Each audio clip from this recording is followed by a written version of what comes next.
الحمد لله رب العالمين.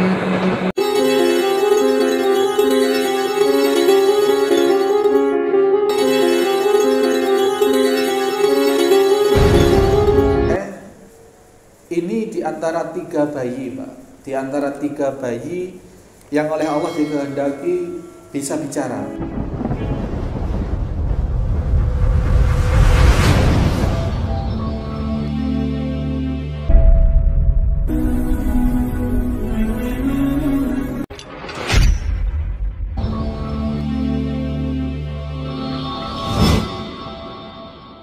Bismillahirrahmanirrahim. Assalamualaikum warahmatullahi wabarakatuh.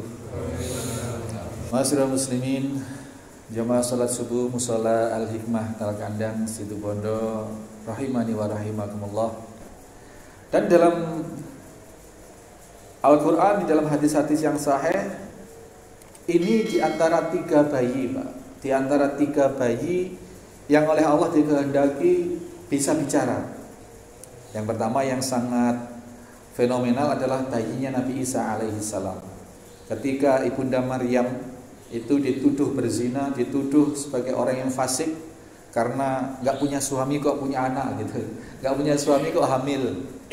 Di mana-mana kan kalau dulu ya Pak, di mana-mana kan heboh itu, apalagi di kampung, nggak punya suami kok hamil.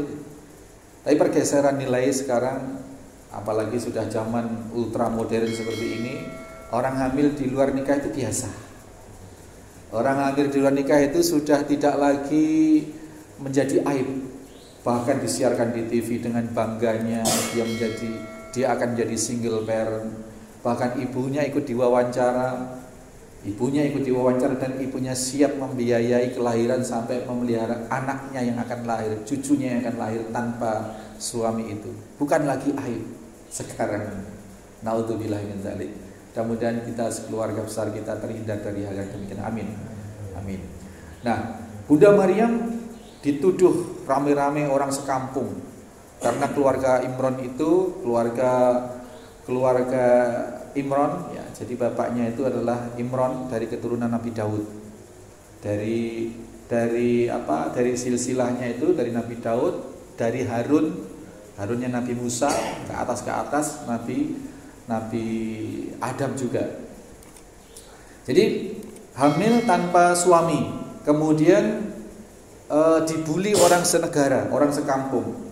Nah, tetapi Allah Subhanahu wa taala wanti-wanti kepada Maryam untuk ndak usah melakukan klarifikasi, ndak usah jumpa pers. Sudah dibully diam saja, puasa bicara.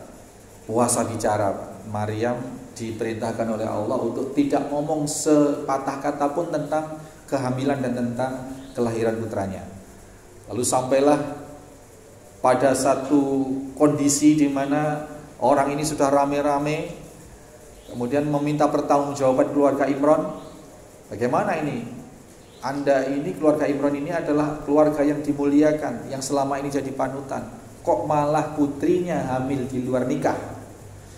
Nah, di atas kegentingan itu, kemudian setiap Maryam dicecar oleh pertanyaan, Maryam hanya menunjuk pada si bayi yang digendongnya. Jadi ketika pertanyaan sudah gak karo-karuan, Maryam tetap diam. Dia hanya menunjuk dan menoleh pada si bayi. Nah, kemudian orang-orang ini tambah kalap. Kayaknya sih mau dimasa gitu ya. Tambah kalap, kemudian gimana mungkin seorang bayi kita suruh berbicara, kita suruh bertanya pada bayi, wahai Maryam. Kita ini tanya pada ente gitu. Kita ini tanya pada kamu. Bagaimana pertanggungjawabanmu ini?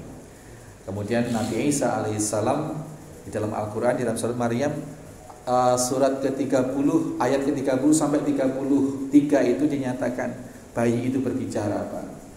Ya. Sesungguhnya bayi itu ngomong, sesungguhnya aku ini adalah hamba Allah. Qala ini Abdullah wa atani kitab, dan aku diberikan Alkitab, dan aku diutus sebagai nabi.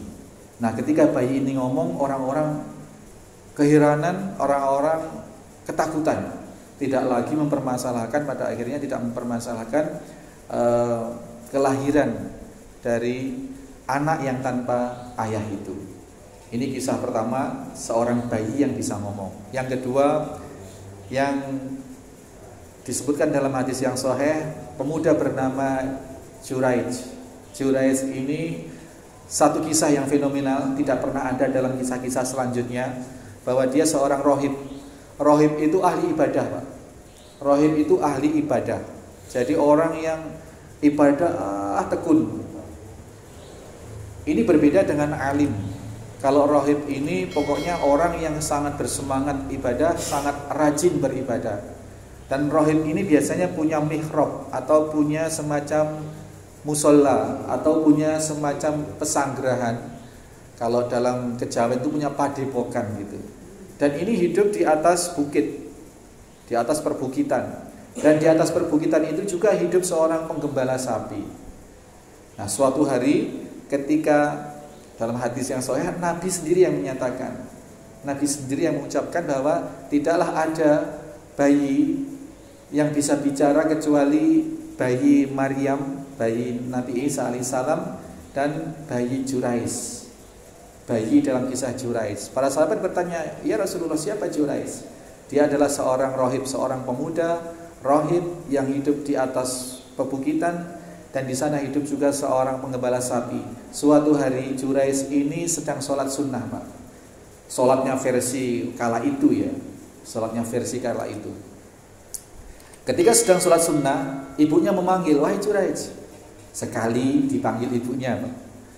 Juraij ini dengar, tapi terus mikir, saya lagi sholat, tak teruskan sholat apa jawab ibu ya.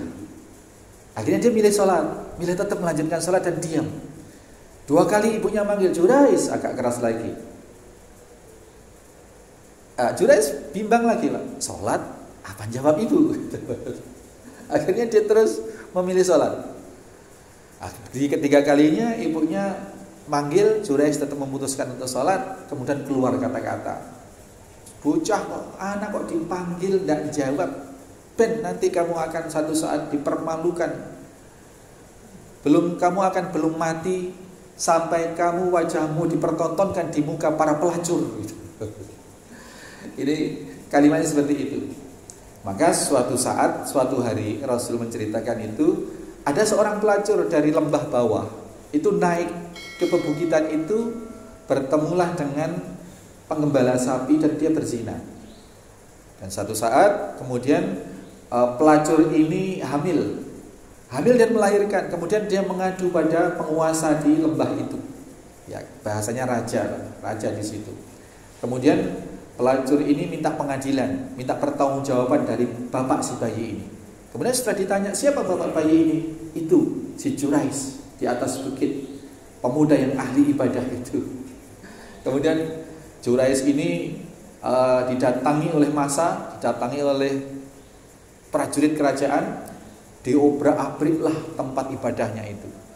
Karena Juraij yang selama ini orang dianggap ahli ibadah, ternyata di balik itu semua adalah biang kerok dari kemaksiatan yang ada di sini. Dirusak, Pak, diobrak-abrik. Kemudian Juraij ini tangannya diikat, dibelenggu, disatukan dengan lehernya. Ya kurang lebih paling gini lah ya. Diikat gini, nggak bisa jalan. Diborgol, diikatkan di lehernya. Kemudian diarak turun dari bukit, melewati lembah menuju kerajaan dan melewati perkampungan para pelacur tadi. Dan para pelacur itu ramai membuli, mengolok-olok. Nah, di saat diolok-olok oleh para pelacur ini, Juraij melihat mereka para pelacur dan Juraij tertawa, Pak. Tersenyum, tertawa, tidak malah sedih, tidak. Kemudian sampai menghadap ke pengadilan kerajaan itu. Kemudian ditanyalah, siapa yang menuduh saya berzina dengan seseorang? Lah itu buktinya. Kemudian di pertemuan dengan pelacur itu, mana buktinya? Lah ini anaknya.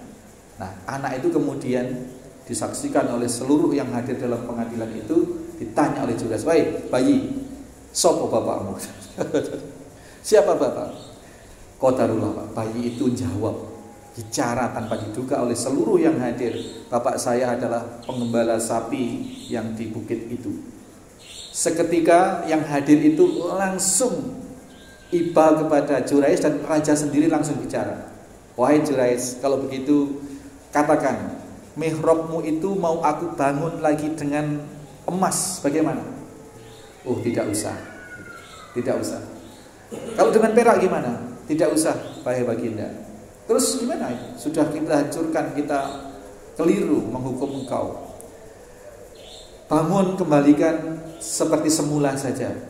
Nah, kemudian dibangunlah dan Jurais dengan ketawa-ketawa, dengan senyum menghadapi pengadilan itu ditanya pada, kenapa mulai tadi kamu ketawa-ketawa?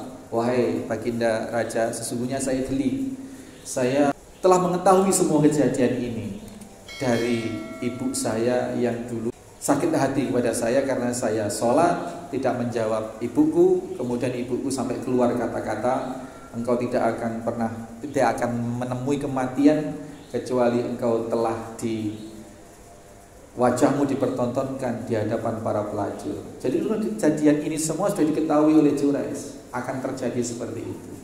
Maka Jurais kemudian dibebaskan dan dikembalikan nama baiknya. Dan bayi ketiga yang bisa bicara adalah bayi dalam kisah Ashabul Ukhdud yang kita sudah kaji kemarin, ketika seorang ibu hendak terjun ke api tadi, ragu-ragu karena mikir bayinya, maka bayi itu justru mengatakan, wahai ibu, jangan kau takut, jangan kau ragu, sesungguhnya engkau berada di jalan yang benar. Dan ini para hadirin sekalian, satu kisah yang sesungguhnya sangat memiliki ibrah, memiliki satu pelajaran, di mana kesabaran itu akan membuahkan satu hal yang manis di hadapan Allah Subhanahu wa taala.